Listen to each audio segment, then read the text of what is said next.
had to take a minute and tell you all what I've been doing. My life has been crazy. I don't usually travel in the winter time, but this winter something happened a little bit different than usual, and I found myself in the UK, in two different parts of England, in London, England, and also in Lancaster, England. So I don't know if y'all remember, but we did that show for the BBC back in 2009 called The World's Strictest Parents. And when we did that show, amazing things happened. People started contacting us from all over the world saying, how do you have a family like that? How can I have a family like that? What is that feeling that's in your home? How can I feel that feeling too in my home? And so we've had a great opportunity to talk to people about how we live, about some of the principles that we live by, and how to have a happy family. And it's been a beautiful experience. So this winter, one of the families that we happened to meet invited us over for a very special occasion. And while we were there, we got to meet with a lot of the people which we had met because of doing the BBC show back in 2009. It was wonderful. And when they found out we were coming, they invited us to do some speaking engagements. So I spoke in London, England, to a group of youth, actually to some air cadets, which was really awesome.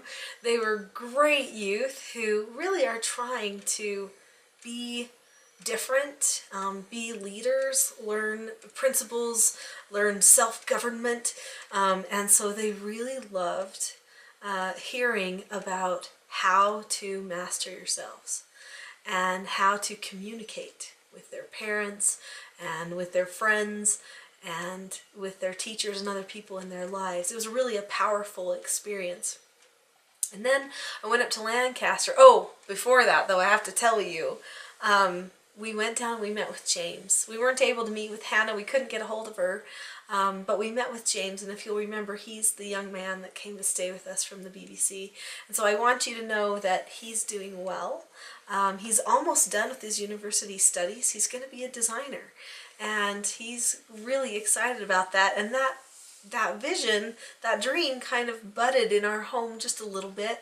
He always liked fashion, but we read a great book called The Dream Giver together, and at that point he was like, you know what, Nicolene, I have a dream. I want to be a designer.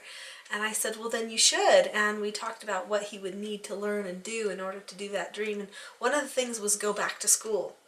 And so he did. He went back to school. Then he went to college, and now he's at the university, and he's almost done. I'm so excited for him. He seems to be happy. He's made a lot of positive improvements in his life and in his relationships, and we're really happy for him.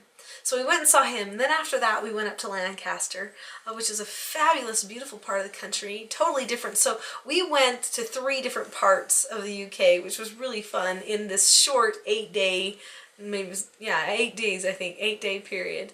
Anyway, then we went up to Lancaster, and we saw some friends up there and some of the countryside and some of the sights. It was beautiful. And then we went to speaking engagement there. When we were there, we were invited to speak in an LDS church. So a lot of you know that I'm LDS. And so since they knew that we were coming, they decided that it would be fun to have us come and speak in the church.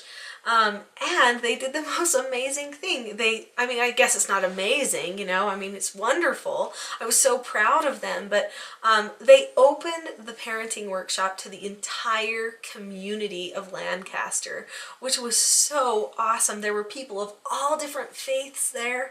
Everybody was so united. They even invited a lot of the family service workers who I happened to have a meeting with and discuss some of the issues going on in some of the homes there with them. They were there. All of the people joined together in one location in this LDS church, and I gave a presentation on teaching self-government. And this feeling, the spirit of love and unity that was there with all of those people was just something I will remember forever. It was absolutely fantastic. And as I was standing there, I realized something. I don't know if that ever happens to you, but sometimes you just get this little like prick in your heart where you realize this is something I think I'm going to have to do a lot.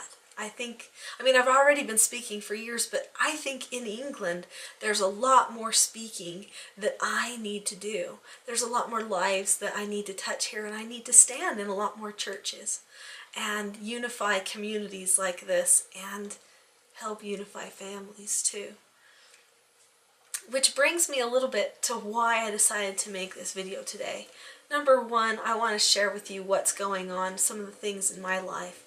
But number two, in order for me to go to England and to serve these families, I have to have a certain amount of money to do this.